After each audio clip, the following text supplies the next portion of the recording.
It is the 21st century. There are officially too many video games. But out there in the universe, it's waiting. The best video game you've never played.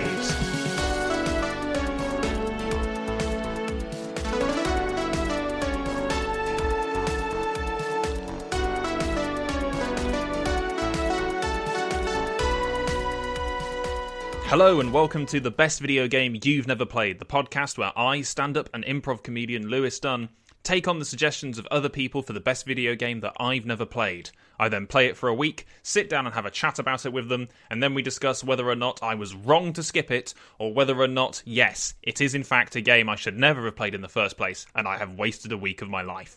My first guest is Charles Deane, a fellow improv comedian in the show Any Suggestions Doctor, who has suggested a game that not only had I never considered playing before, but I did in fact already own. Let's find out what it is as we tune in with Charles Deane now.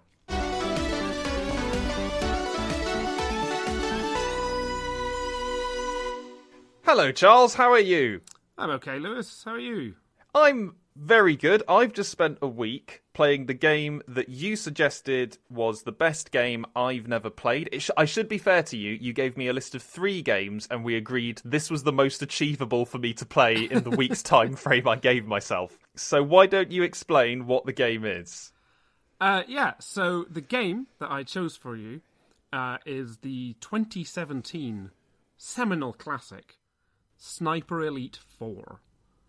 When you suggested I should play Sniper Elite 4, obviously there were two other games that you suggested. Yeah.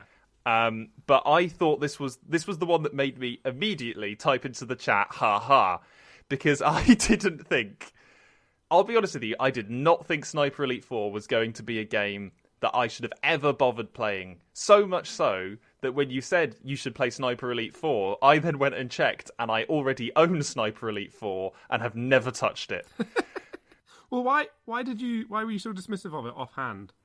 So the main thing is I got it on PlayStation Plus, Right. which is an excellent service that Sony provides of giving you games with a Metacritic score of 60 or 70.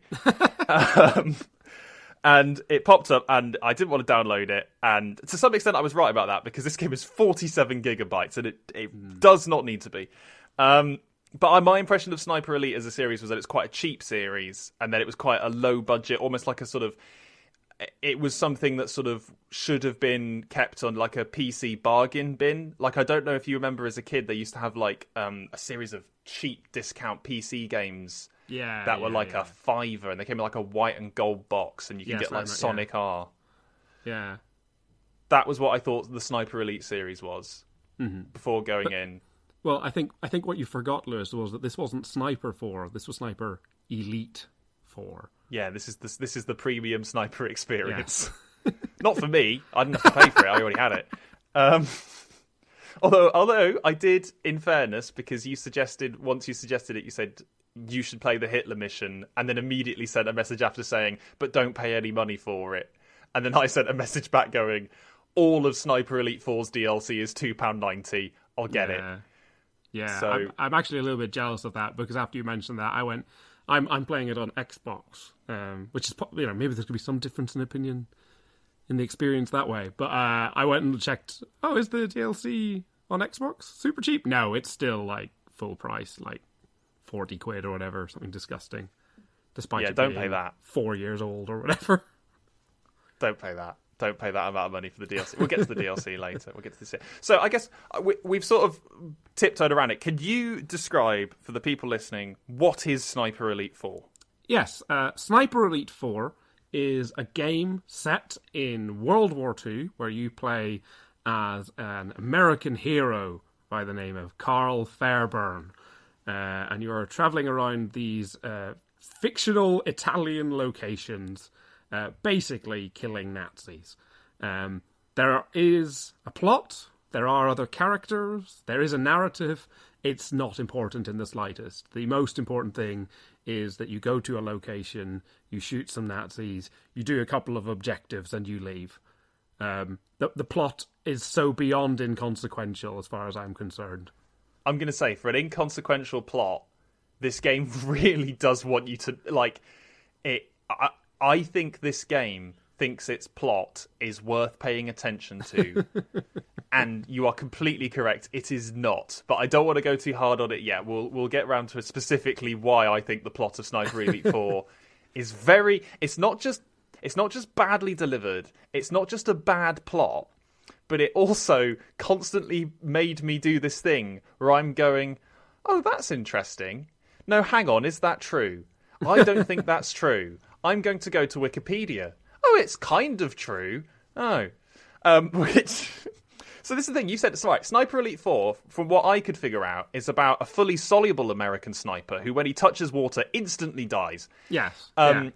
Is sent in to disrupt a Nazi radio-controlled missile program, which is semi-fictional. They did do that in Italy, but this isn't based on anything that actually happened in Italy.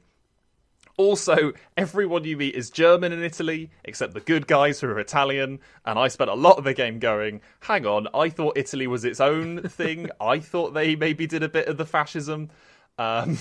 But I did look it up, and this is accurate. This is true. There were Germans occupying Italy. Yeah, so I guess it's probably worth mentioning in a little bit more detail the gist of the plot. So there's like 10 levels or so, I think.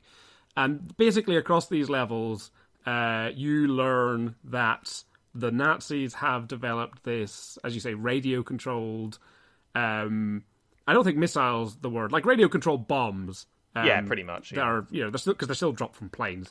But like the radio controls, they can be more accurate, and you're going from place to place, trying to find out more information about this, gathering allies. You gather members of the Italian resistance. You gather members of the Italian mafia. When I say gather, what I mean is you encounter them, and they play basically no part in what you're actually getting up to, other than to provide you with your next mission. Which is kind of interesting, because the way they do that is you start every level. You press, I'm going to play the mission. It plays a cutscene at you, which is a series of slowly revealed drawings with a voiceover. And then you go to a little hub area where the game expects you to walk around and talk to everyone in the hub area to sort of get the mission briefing from them for not only your main mission, but also all the little sub-missions that are expected on each map. Each map has like a few side quest things. And I think the best thing I found out about this section is that if you just skip it and go straight to the level, all the missions still get put on your map, so you don't need to do any of this at all. Yeah. It's as I say, like the plot for me is pretty inconsequential. It is just a means to get into these large open world spaces where you are using stealth and, sniping and skills and all of these other little things that you learn to try and complete some as I say, some quite fun missions. I think some of the more fun objectives are the ones where it's not necessarily just about shooting a guy. Like, I don't want to get too far into it, but my favourite mission in the game is the viaduct mission, where you're trying to just blow up a bridge. Like, I think that's the best mission in the game as well. I think I would agree with you there. Yeah. And I think I would agree with you there because I think that level simultaneously has all of the best mechanics of the game being used really well, and also is it kind of stands out in the game as kind of the only mission that does that. I think what I found very... What I'll say about this game is I played 3 of the missions and thought, this game is great. I'm really enjoying this game. I'm really glad Charles recommended it. And then I kept playing it. And I feel like that is the biggest problem with Sniper Elite 4, is that it keeps going. And I don't think that does it any favours. And it sounds weird to say that. It sounds weird to turn around and go, I really enjoyed this game until I kept playing it. I've jumped ahead there a little bit. I should say what I found out is that I don't think these are Nazis, because every time I shot one of them, it turns out it was a skeleton in disguise. So we should point out one of the main mechanics of this game is every single time you shoot somebody in a major organ, which is most of the human body, the game will go into a slow-mo, X-ray the person, show your bullet eviscerating their internal organs, and then give you a score. Yeah, which on the one hand, very satisfying. On the other hand, one of the missions is kill all the Nazis inside this castle, and there's a lot of Nazis in the castle. Yeah, it's very Mortal Kombat. But I think I do kind of enjoy that. Like, I think you're right. There are a couple of times where it feels like, am I ever going to shoot someone without getting one of these little cutscenes? Because, you might be like, oh, I'm just hitting them in the shoulder, and then it goes through their shoulder and goes, oh, actually, you managed to get to their intestine somehow through this. And you're like, oh, okay. Yeah. But I think it is quite, when you get, like, that really good shot, or when you manage to, like, shoot two people at the same time, or you shoot through someone and blow up a barrel that then it kills two more people. Like, that's always really satisfying to see in that slow-mo, to see all of the, in all of its glory. If you're maybe in a bit more of a stressful situation where your cover is blown and you're trying to just get the hell out of Dodge and pick off people as you can, it's maybe a little bit more disjointed. And you may be like, no, I don't care about this. I can't tell you the number. They would get to a stage where I'm like, as you say, sniping a large quantity of Nazis that have found me, and I don't have ammo for any other gun except the sniper. So I'm desperately trying to, as quickly as possible, shoot these people. And it's like, you hit their kidney. And I'm like, I really wasn't trying to. Please don't draw attention to the fact that I've hitting their kidney was not my intention. I realised we've very much got ahead. We should say this game is a third-person shooter. Yep. Which I kind of wasn't expecting. I thought this game was going to be that you were set in a fixed location, and then from that location you were gonna take people out and like barely move in this game. When I started this game, the first video game that came to mind was Uncharted. This game looks like it's trying to be Uncharted in a lot of ways. Loads of the stuff in this game is pilfered from that. In particular, the sound cues, which are identical to Uncharted. There's like the same panpipe noise quite a lot of the time with mission objectives, and it has this sort of like, it's set in as you said, it's set in Italy, which is a great location for a World War II game. I think this is the first time I've seen Italy portrayed in a World War II game, and it's actually nice to not be on the D-Day beach running towards people trying to kill you, or to have a level set in rural France. It's nice that it's in Italy. That's a unique location for a video game that I've not seen before.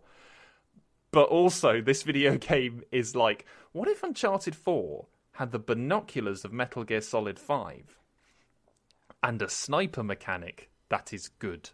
Yeah. So it's interesting you mentioned Metal Gear Solid 5, because that's part of the reason I recommended this game to you, because obviously I was trying to think, we've played a lot of the same games, I know that. Yes, yeah. And I'm certainly not suggesting that I think that Metal Gear Solid 5 is one of the best games you've ever played. But we did discuss it a bit when it came out, and how, and the things we do like about the game, and how basically the gameplay of Metal Gear Solid 5 is quite good, but the plot is, even by Metal Gear Solid standards, bad, and bare bones really is I think the issue with Metal Gear Solid 5.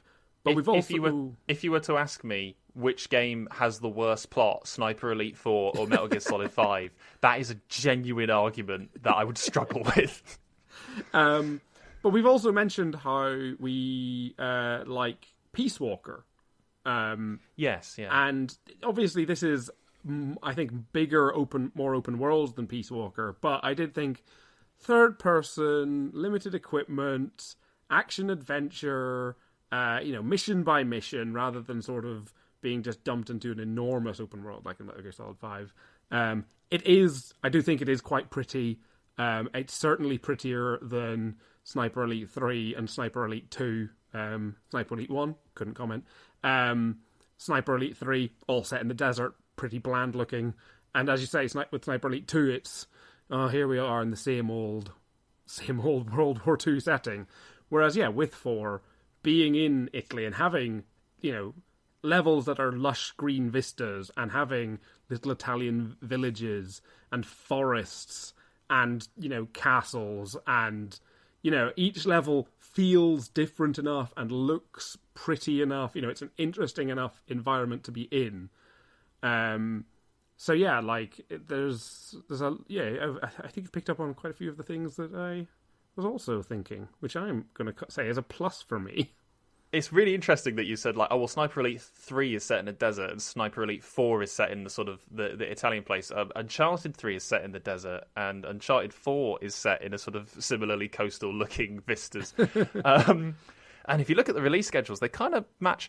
So it's quite interesting to me that you're sort of like, oh yeah, no, this to me has got a lot of the same gameplay of Metal Gear Solid 5. But it kind of feels like that piece of Eddie Izzard standard. Because I don't know if you know this, Rebellion, the guys who make this, are British. Mm-hmm. They're based in Oxford, and you can figure that out by looking at the names of all the achievements and trophies. They're all Churchill quotes. But I feel like it's like, okay, we're going to make a game that's like Metal Gear Solid 5. Okay, well, you're British, so scale it down a bit. Okay, so we're going to make a game that plays like Metal Gear Solid 5. Okay, that's good. But scale it down a bit, so you can't have anywhere near the same level of gadgets. Okay, so we're going to scale it down to just like sort of there's a few guns that you can use, and you're going to go and it will play like, well, again, no, that's still a bit too ambitious. Okay, instead of an open world, it's these very small, very designed little areas that you could go and do it in. Okay, that's good. And you'll have literally none of the management mechanics, none of the resource mechanics. Your binoculars are simultaneously the most powerful thing in the game, and also are irritating to use. It's basically like this, like, what if Metal Gear Solid 5 had to be designed with 1/10 of the budget? And when you take that into account, they did okay. They did pretty okay at that goal. However, as I've said, there is basically the way the game works is you have a sniper, you have a submachine gun, and you have a pistol. You do have a series of bombs and traps, but don't worry about them. They will never be useful. And it's like, it feels very pared down, and it does, like I said earlier, I thought this game was going to be quite a cheap game. And it isn't quite as cheap as I necessarily thought it was going to be, but it is definitely cheap. It is definitely a lower budget game. I don't know how much this game released for, but if it sold at a full, like, I think it's like 50 quid now in the UK, 55. Definitely not worth that amount of money. As a freebie on PS Plus, it's pretty great. I do think it sold at like standard RRP, which I think at that point was 45. Oh, back in the heady days of 2017. Yeah. But yeah, I do think it sold for expected full retail price. I think you're being a little harsh to the size of the areas. I don't think the areas are very small. I think the areas are it's obviously not Afghanistan and Metal Gear Solid 5, but you don't want that because that's one of the reasons Metal Gear Solid 5 is bad. Yeah, like I think because it's still quite big and they're still quite big and expansive, and there's enough to do in each of them without you feeling like. I don't think there is much to do in any of them. I think all the environments amount to essentially blocking. They basically work to put walls in the way between you and the thing you're trying to shoot. I can't think of any unique interactions in any of the levels. This is the main thing. I should say now, I didn't finish the game. I got up to, I think, mission 6. Which one? What's mission 6? What happens in mission 6? Oh, you've got to kill some people and then leave. What's the setting like? The mission I beat before was kill somebody for the Mafia. Right, okay. Which was the one where you have to raid a castle and kill every Nazi in it, which I think is possibly the low light of the game's design. I think that was a really badly designed mission, primarily because this is not a game that feels good to like kill lots of people in. It feels good to kill one person in and run away.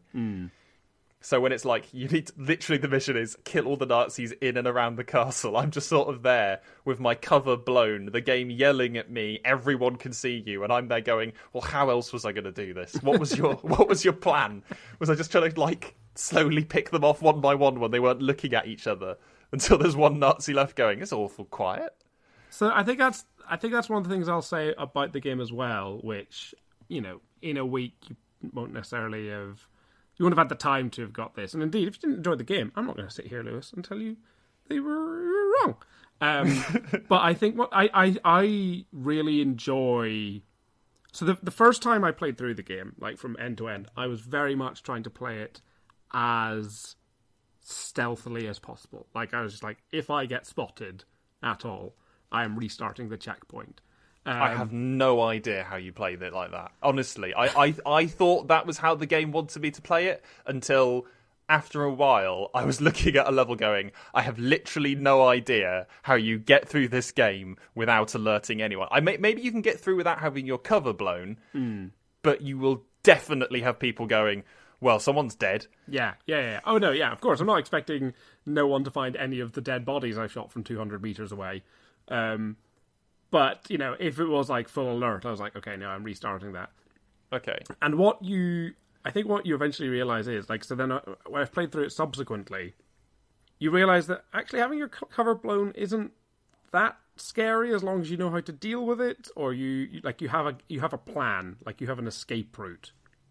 I think you were mentioning the weapons earlier. I also disagree with what you're saying about the equipment. I think having the grenades and the mines and stuff is quite useful, especially if you're trying to draw attention away from where you're going. It can be quite useful to have, to place a mine, run somewhere else towards your objective, and then someone goes through that, kaboom, all the guards are all of a sudden over there going, what the hell was this? I never found it better to do that than if I know where someone is and I know their route, just shooting them.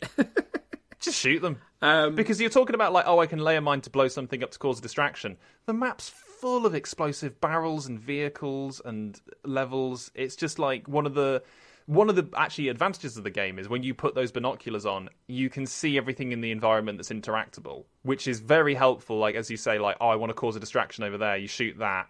But then oftentimes I would shoot that and then they'd go, who shot that? There he is.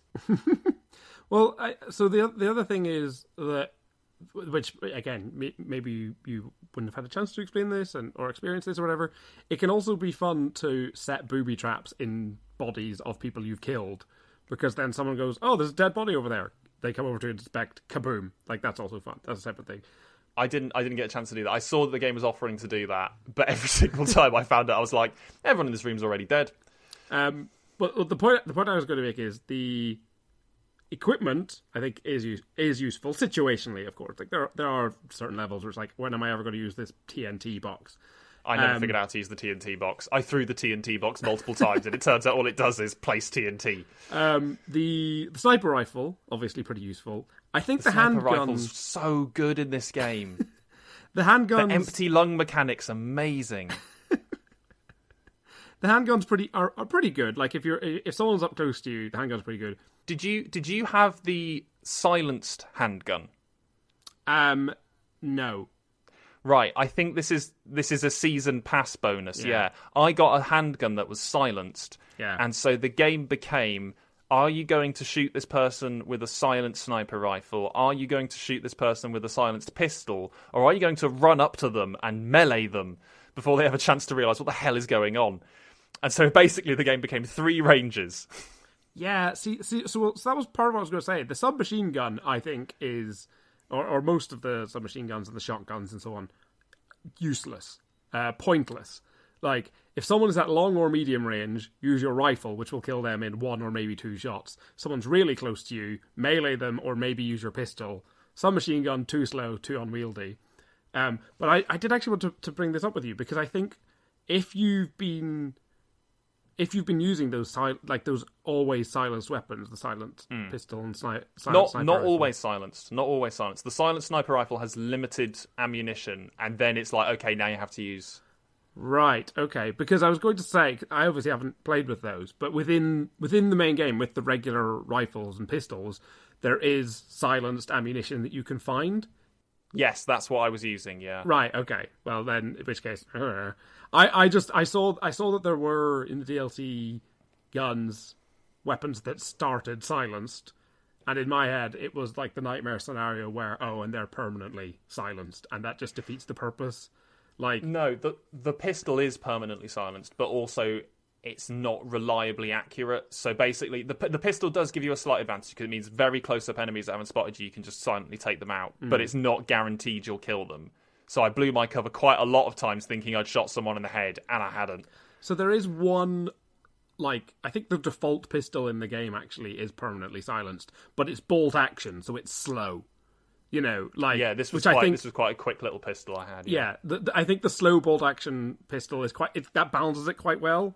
it means you can't just be going pew pew pew pew pew like with the sniper. If you're going to take that shot, you have to be quite precise with that shot. But we should talk about the sniper because this is the mechanic of the game. This is the entire reason this game exists, because as far as I can tell, the first few Sniper Elite games, Sniper Elite 1 and 2, what was the game I thought it was, where you're stuck in a fixed location and you're using the sniper mechanic. And the sniper mechanic is really good. Yeah. Because you can press R1, I don't know, probably right bumper on Xbox. I imagine R on the Switch. And the game tells you whether or not you are actually going to kill someone or not. It gives you a little... It's a remarkable mechanic, because you look down a sniper rifle and you've got a crosshair, and then you press this button and it goes, the crosshair is lying. This is actually... Well, yeah, so the game has, and I would be saying this in, air quotes, of course, realistic bullet physics. So the point is, if you're shooting someone 100 meters away or 200 meters away, the bullet is going to drop. And indeed, on the harder difficulties, not only will it drop, but it will also be affected by stuff like wind. Like golf. And on the absolutely hardest difficulty, it's going to drop. It's going to be affected by wind. And it also drops more on the harder difficulties. But on the hardest difficulty, not only does all that happen, you also don't get the little thing telling you where the bullet's actually going to go. Yeah, this is the thing. I really, really love the mechanic of the empty long, where it tells you where the bullet's going to go and lets you line it up properly and so on, and you sort of learn how the gun works that way. But I think every mechanic I like in this game is actually a training wheel that the people who actually really love this game immediately turn off. Yeah. So it's funny. I remember, like all games, there are obviously people who speedrun this game, and I think generally speaking, I'm sure there are people who speedrun it like a whole campaign, but generally speaking, they do it like mission by mission, because that's something you can do. You can select the missions. And I remember there being in the viaduct level that we were talking about, the best level in the game. So the idea behind this level is that you've been sent to this forest, and there is a viaduct, and on this viaduct there is a railway gun, which is basically an enormous cannon that is firing like mortars, and it's on a train. They do actually exist. I can't help but think it must be an incredibly impractical method of shooting anything, because it can only fire in a straight line, so you have to make sure there's a train track exactly where you want to shoot. But your mission in this level is to blow up this bridge to destroy that railway gun. And one of the challenges in this mission is once you've beaten any level, you can redo it, and it also gives you little bonus challenges as well, like, kill 10 people using mines or whatever. And one of the challenges on this one is beat the level in less than 15 minutes. Now, I have now done this. It's not. I think it's like 11 minutes or something. But I have also watched people speedrunning this mission, and the like precision of their movement, and the fact that it's like with speedrunning a lot of games, always just like, you must have done this so many times to figure out exactly where every guard was going to be so that you didn't get spotted by them. But this is the thing, I feel like this is a game that thrives on trial and error knowledge. It's mostly about knowing where everyone's going to be before you even turn up in the level, which is like, as you said, like, that's a game that people love. Like, that's essentially what Hitman is. That's the entire point of the Hitman franchise. And this game shares a lot of Hitman's DNA. I was going to make that comparison as well, but I'm not sure how much you've played of the new Hitman games either, so... I'm going to level with you. I have not got very far in either of the Hitman games that I own that I didn't buy but was given by Sony. And the main reason for that being, I really don't like trial and error, learn everything in the map gameplay. Because there's a part of me... And this is kind of why I like Sniper Elite 4. Because even though it's definitely a game that's made for people who like that, they have put the training wheels in of, this is how the sniper works, press this button and the sniper gets better. And, like, you can tag enemies, and once you tag them, you can see them through walls. And also, if, as you say, if your cover is blown, it is fine. You can get away. It's kind of more like Metal Gear Solid in that respect. Like, Metal Gear Solid, you can get spotted, and you can get away with it. And same with Sniper Elite 4, you can get spotted and get away with it. Although I must say... the Nazis in Sniper Elite 4 must have some massive short-term memory problems, because it's not just that they're like, oh, well, we can't see him and there's no action, so we're going to return to our patrol routes. It's like, oh, I guess the war's over. I'll just lean against this crate. It's just... Seems the only thing the Nazis hate more than the Allies is cover. And it's just... But I did appreciate as well that they have a thing where it's like a certain area will be on high alert, but then another part of the map, they don't even know what's going on. Yeah. And that I appreciate, because that makes it more playable. Yeah. Again, though, I think in terms of the realism thing, there's one level in particular where that doesn't necessarily make sense, where you'd think everywhere would be on high alert, which is the aforementioned level where you kill Hitler, where you'd think if Hitler's in the area and you've got some snipers, or you think there's like anyone coming to kill Hitler, maybe get Hitler out of there immediately. Don't just be like, oh, these like 20 or so losers outside will deal with him. Hitler, keep touring our factory of whatever, like. Yeah, Hitler seems to have the security the security level of a health and safety inspector in that level. It's really like, because I played that level deliberately before this because you said I should give it a go, and I was dragging on the campaign. I thought, well, I've got to go and jump over and play this level to discuss it. This level where you kill Hitler, not only is it shorter than any of the campaign missions, it's significantly easier than the majority of the campaign missions. And killing Hitler, like, I killed him, and the game was like, good job, and I was like, oh, that was Hitler? Oh, okay. Part of the appeal of that level, though, is, and again, if you weren't enjoying it, you wouldn't be inclined to do the replayability anyway, but part of the appeal is all of the different ways you can kill Hitler. Like, I did kill Hitler 2 different ways. What were the 2 ways you killed Hitler? I killed Hitler by shooting him with a submachine gun. Right. Which I did because my cover had been blown, and whenever my cover's blown, I just panic, get out the Thompson, and shoot wildly at the people chasing me. Okay. And one of them was Hitler. And then because I knew that was Hitler, I threw a grenade the second time so I could get away quicker. Oh, wow. And I blew him up with a grenade. And then I checked the achievements, and you're right. There's like, you can shoot off his testicle, you can kill him with a casserole. So this is not a comprehensive list, but you can obviously just shoot him, classically. You can crush him beneath a huge stone eagle while he's giving a speech. You can crush him underneath a U-boat. There's a lot of crushing. You can crush him underneath some torpedoes. You can poison some soup. I think actually you electrocute the soup and he tastes it and then he dies. That's quite funny. You can blow up his boat while he's escaping.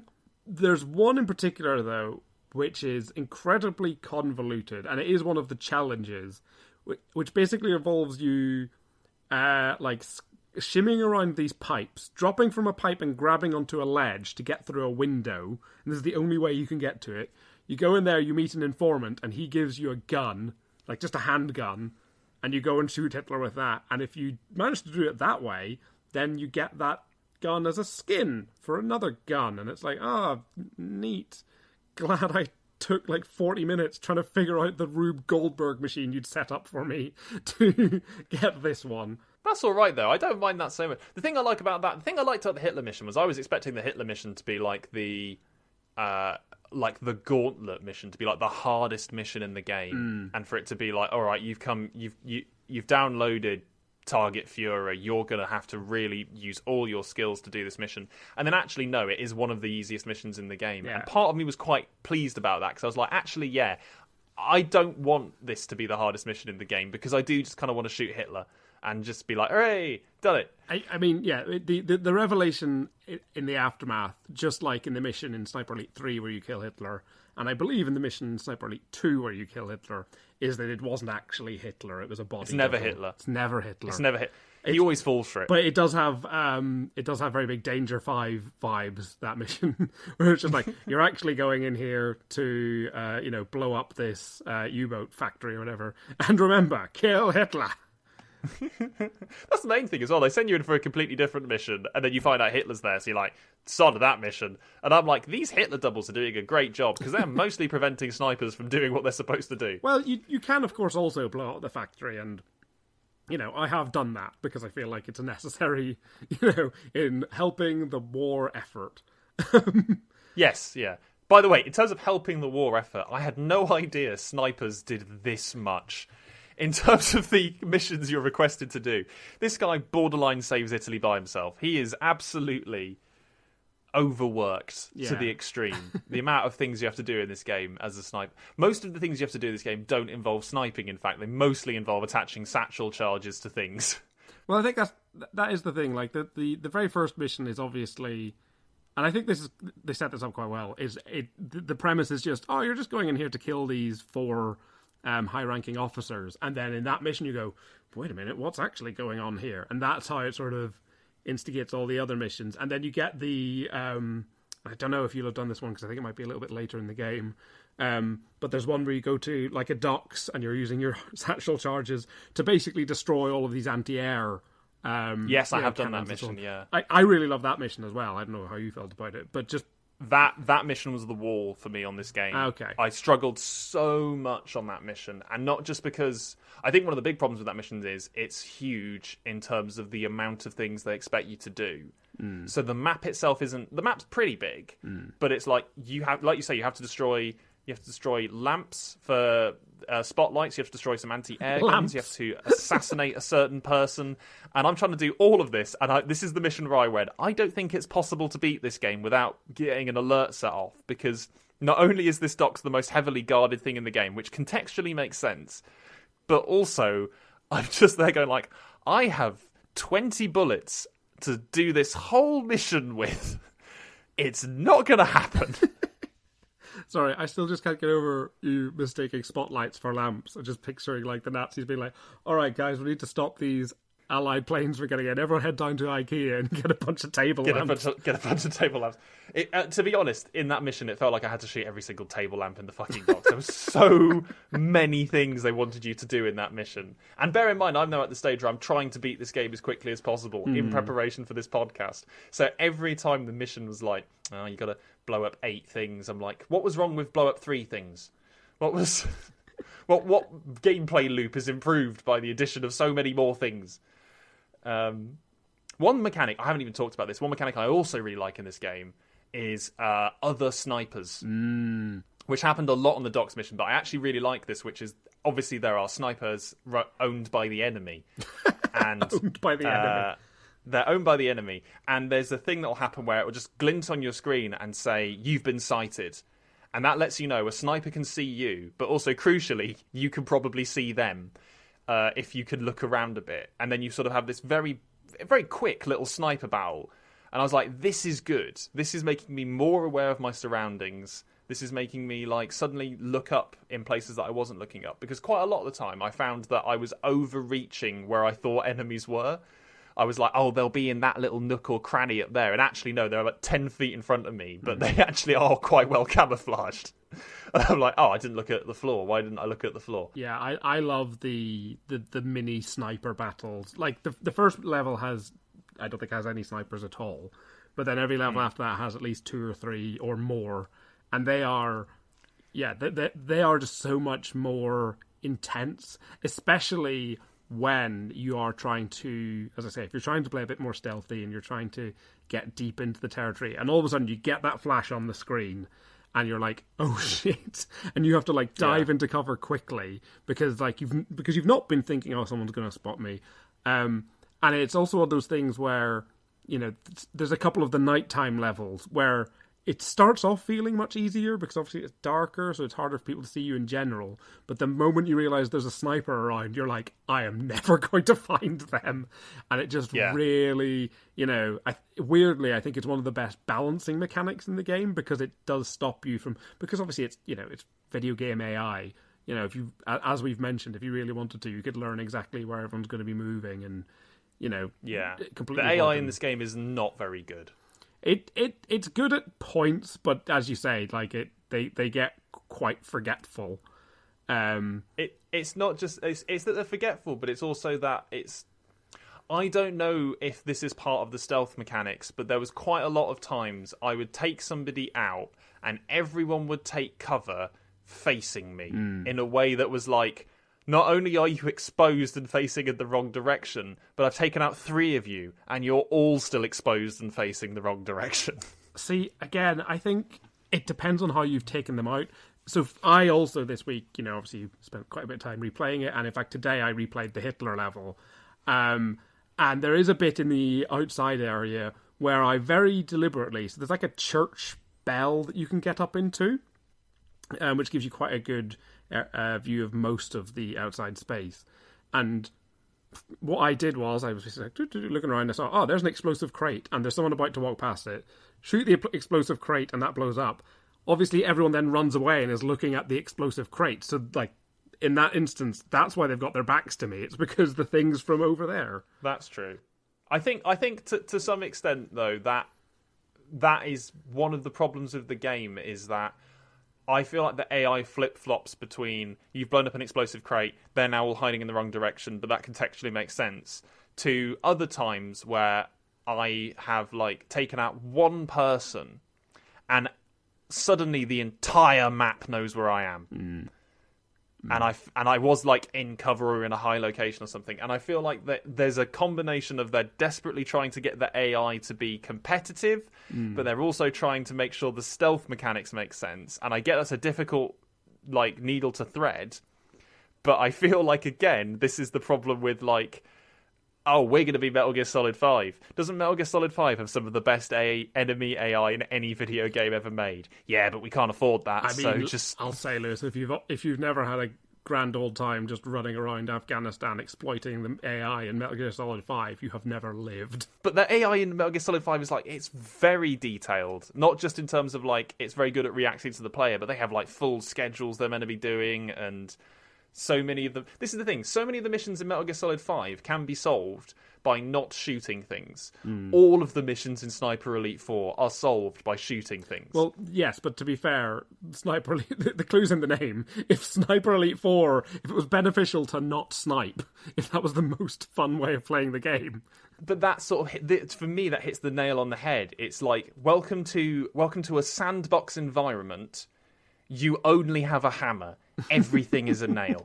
There is no room for creativity in Sniper Elite 4 as far as I can tell. Like, you can maybe blow up things in a different order or set a couple of traps, but the only way you are getting through this mission is by killing everything or, blowing up this gun. And the only way to blow up this gun is to attach a satchel charge to it. And you can either decide to kill everyone around it and attach the satchel charge, or kill no one around it and sneak through and attach the satchel charge. But this is how the mission is going. Whereas I feel like other games in this sort of ballpark of like Metal Gear Solid 5 and Hitman are more sort of like, no, there's loads of ways you can do that. There's loads of clever things that we've planned around how to complete this single objective. Which is kind of why it's a little bit more... When I was comparing it to Uncharted series, it's obviously nowhere near as cinematic as Uncharted, but it kind of feels like it has similar AI. Uncharted's AI is not great, and the stealth mechanics in Uncharted are not great, and I feel like that's what's happened. I feel like it's kind of got that game's AI, but with the ambition and level design of something like a Hitman, but they can't back it up. They can't reinforce this, like, play any way you want style mechanic. It's like, play any way you want, brackets, sniper or pistol. So, have you haven't finished the game, as you say? No, the last mission I completed was the mission where you attack an Italian castle, and it's for the mafia due to some plot. So, are you intending to finish the game? No, I don't think I will finish the game. Okay. Mostly because I feel like I don't think the game is going to change. So, well, that's interesting you say that. Do you mind then if I tell you what happens in the final level? No, people listening, obviously, spoilers for Sniper Elite 4, brackets, don't worry about it. Don't worry about spoilers for Sniper Elite 4. It's not important. So the final mission, as you could probably guess, you figure out where they are making these super special bombs, and your job is to go in there and destroy the place. And... So you go in, and it's okay. It's definitely not the best level, and it is a level where a lot of it is inside. Granted, it's inside in big, expansive, like warehouse size spaces mostly, but it does still feel a bit like, oh, okay. So the appeal of this has been this big open world, and it's technically an open world, but it feels much more closed, and you don't have like the same long satisfying sight lines in as many places. But you go around, you destroy a bunch of things, and then you go up to like the control tower to do the classic, call in the bomb squad to actually, now bomb the place. And basically, it turns out that one of your allies that you've picked up along the way, who you've not been paying any attention to, and you haven't been chatting to, because as Lewis said, you can just skip past them and begin the levels. Turns out one of them was the Nazi mastermind all along. Shock horror. And he's got a plane. Is it the one who's a Nazi? I can't remember. I think it is the one that's the Nazi, to be fair. But it turns out he's a different Nazi, crucially. Okay, because I remember distinctly starting a level and there's a German guy who's the informant and he's like, yeah. And the main character's like, you're playing both sides. Yeah. Like the twist is supposed to be, oh, you thought I was this Nazi? I actually killed him and took his place. And it's like, okay, whatever, fine. And basically, at the very end of this, you then have It's okay, whatever, fine, isn't it? It's kind of like, haha, I've caught you out. And you're like, I've killed hundreds of you fuckers. Yeah, There's nothing that you're going to do that's going to stop me. It's no Andrew Ryan in BioShock, No, it's not, no. It was, anyway. So you find this out, and then you, have to basically shoot your way out and shoot down his plane, which has a bunch of these bombs in it, before it can take off. And it is distinctly the worst part of the game. Like, that whole section is just... Because it all of a sudden... you're not using these sniper mechanics because you're having to quickly, get your way through this firefight. So you have no choice but to use, the submachine gun or the handgun to get through these narrow corridors, to get outside, to shoot his plane, and then that's it. And it just feels a bit anticlimactic, I feel vindicated then thinking that actually I shouldn't finish this game because I don't think it gets better. I think it will either stay the same or get worse, and apparently it gets worse. As I say, I think it's not the best final level I've ever played in a game, but I do think the game is very replayable. I enjoy one of the mechanics we haven't really talked about is, and again, if you've been playing with all of the DLC, I think this is a classic example where I think the DLC of the game can make it arbitrarily easier. I feel like the only distinct advantage I got from the DLC was the silenced pistol. I think all of the other mechanics and stuff I'm using is default to the game. Yeah, but this is the thing. Just having that silenced pistol and that silenced sniper rifle takes away from the satisfaction of actually working to get your rifles and your guns and your equipment better. Oh, well, I was trying to upgrade my sniper the entire game, and it was you got to shoot people in the lungs 30 times or something. And the amount of times I hit people's liver, kidney, grenade, and I'm like, how do I accurately and consistently hit the lung? Because I can shoot their heads pretty well. I know how to do that one. Yeah. Sorry, just bring up the grenade thing. That's another thing we should probably mention is that you can obviously shoot people. Yeah, you can shoot people's grenades, or if they're holding other equipment, you can shoot that, and then that will explode or whatever. And sometimes it is something you can try and do deliberately. It is quite satisfying if you see someone throwing a grenade and you shoot it out of their hand. It's really difficult, but it is very satisfying. What I think is sometimes more fun is when you're doing that epic shot halfway across the map, 300 meters. You've spent ages lining it up, you wait, you pull the trigger, and you go into the slow-mo thing, it goes all through the air. And then it gets there, and you think, oh, am I going to hit them in the head? I'm going to hit them in the heart? And no, you actually hit them in their grenade belt, and they go kaboom. Yes, it's quite funny. It is quite funny, but I did that about 4 or 5 times in a row, trying to shoot people in the lung, and I was just actively annoyed that I hadn't success. And it's the lung shouldn't be too hard a target. It's a pretty big thing. Lewis, where would you keep your grenades if not directly in front of your lungs? I don't know. As I say, I wasn't necessarily expecting you to think this was the best game ever, but that wasn't the question. The question was the best game you've never played, and crucially, I think almost all of the games I think are close to being the best game, I think you have played. And I either know that you agree with me that they're good, or I know that you dislike them. And I was kind of hoping this would be in the former, but I'm getting the impression it's closer to the latter. Well, this is the thing. I'm being quite negative on it because I feel like I'm coming into... Because I feel like we know you love this game, so I feel like it's on me to provide the antithetical opinion. But this game has a Metacritic score of 77. which is good. Spot on. That is exactly what this game is. This game is 77. It is like absolutely pretty good.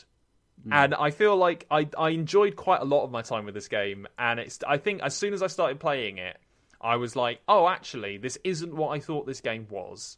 I thought this game was much more hardcore and much, much more like unfriendly to players and cheap. But it's not. It's actually quite a fun little action game that has a really good mechanic and has stolen every other mechanic from every other game of its type. It even stole the mechanic from Splinter Cell, where it gives a little outline of where your enemies last saw you. And as soon as that happened, I was like, oh yeah, I like that mechanic. I'm glad they put that in here. But I also think that if they announce a Sniper Elite 5, I can also wait for that to be on PlayStation Plus. I don't have to go out of my way to grab the next installment in this series. But I did like it enough that I would say if you, like me, got this on PlayStation Plus and skipped over it, you can get a good weekend out of this game. Yeah. But as soon as you're starting to find it frustrating, just drop it. It's not worth getting frustrated over. It doesn't get any better. You're not in it for the story.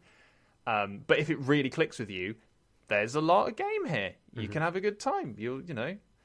I feel like the people who love Hitman and the people who loved Metal Gear Solid 5 more than I did are going to get a real kick out of what is essentially a nice, cheap version of those two games. I would say, especially in terms of the Hitman comparison, it's kind of like, do you want a bigger space? Do you want to be playing Hitman in a bigger map? Because I think the maps are bigger. It could be wrong, I think you've over-exaggerated the size of the maps. And again, I think the maps are... and it's a problem with a lot of games of this type. To what extent are these maps unique levels of unique mechanics, and to what extent are they just... If you just painted over this map with a big grey block and just took out all of the textures, is this map anything other than a series of different obstacles? It's kind of like how I feel about every open world game. Is that an open world game? It's like, oh, we built this huge world, and I went, have you? Or have you textured a bumpy thing? Yeah. Okay. Well, I think what I was going to say is if you enjoy the newer Hitman games, which I do, but you also every now and then you enjoy going into those and going, I'm not going to bother trying to be stealthy. I'm going to just go in and shoot people and see. This is a very good way of experiencing that, where you can try and take the more careful, deliberate approach. But if you really want to, you can just go hell for leather, and sometimes it is more satisfying, especially, as I say, having gone through it with the slow, methodical, deliberate approach the first time, to then in later playthroughs just go bang, bang, bang, bang, get on the boat and get out of here. But that's the thing, it's a much low pressure game than something like Hitman. Yeah. Like Hitman has this constant overbearing feeling with the games going like, yeah, you can just shoot them and run away, but then you're bad at this. You're bad at the game. Whereas Sniper Elite 4 is, yeah, you can just go up and shoot them and that will work and you can get out of here. Well done. Yeah. That was the mission. It's an interesting threading between the two, and I don't know to what extent it fully succeeds in that idea, and I feel like over time... I mean, this is the fourth instalment of this series, although I did have a look, and Sniper Elite 1 was on the PS2 and has basically no relation to the rest of this series. So I think what's also interesting is Rebellion have also made... And they use the same engine. They've made the Zombie Army games. Yeah. That I have never played and have no interest in. But if you literally just want the gory see shooting someone through the skull or whatever, and if you want something that's a bit more like horde mode, because there is a survival mode in this, and I've played it a couple of times, but I cannot. It's not. I don't think this game is built for survival mode, and it also has a multiplayer mode that I have tried a couple of times, and it's not built for that. Let's quickly address multiplayer. I played 2 multiplayer maps. The first time I played it, my team lost 12-0 on Capture the Flag.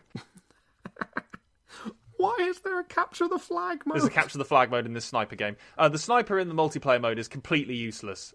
For a game called Sniper Elite, it slowly became Grease Gun Elite. And then the second time I played it, 3 people joined my team, all of them mic'd up, and they expertly coordinated the kidnapping of the flag several times, and our team never lost the flag. And I came away from this going, okay, here's how Sniper Elite works. Do you have a group of friends who can coordinate? You have won the map. I mean, that's to be fair, that's the same with a lot of like multiplayer shoot 'em ups or action games or whatever. But I just think, personally speaking, it's not a game built for multiplayer. Like the whole point of the whole appeal of being a sniper is that sort of like, one man army isolationist aspect of it, and to then be like, oh, also go get a flag. So the game's it's got quite a lot of content in the multiplayer and co-op areas, so much so that it's like, I feel like that's how they made the value proposition of like, this is why it's a full price game. Yeah, probably. It's because they're like, you can play the multiplayer and you log into the multiplayer and then you've got the sniper rifle, and because you're shooting real people not controlled by AI, the sniper rifle becomes completely useless immediately. Yeah. Like, there's no way you're successfully pulling off a sniper thing unless you're really, really good with the sniper. Yeah. And then I tried to play it on co-op, and I joined a session that was in progress where they had set every single rule to the most hardcore rule. So there was no minimap. I could not tag enemies using my binoculars. There was no empty log mechanic for me to be able to know, even if I was shooting vaguely in the right area. I mean, I think that the thing about that is, the game is now, it's 3-4 years into its life cycle now. If you're playing the multiplayer at this stage, you are probably like a more hardcore, I eat, breathe and sleep Sniper Elite 4. Yeah, I tried to play this co-op game, and then everyone else on the server kicked me because they were like, you do not know what you're doing. Yeah, I remember having a similar experience years ago when I tried playing Left 4 Dead online for the first time, like years after it came out. And literally, I had my mic in my head, so I was like, oh, hey guys, they're like, oh, look at this loser, boo. And I was like, bye. I didn't get bullied. They just quietly went, oh, okay. You're an idiot. Click.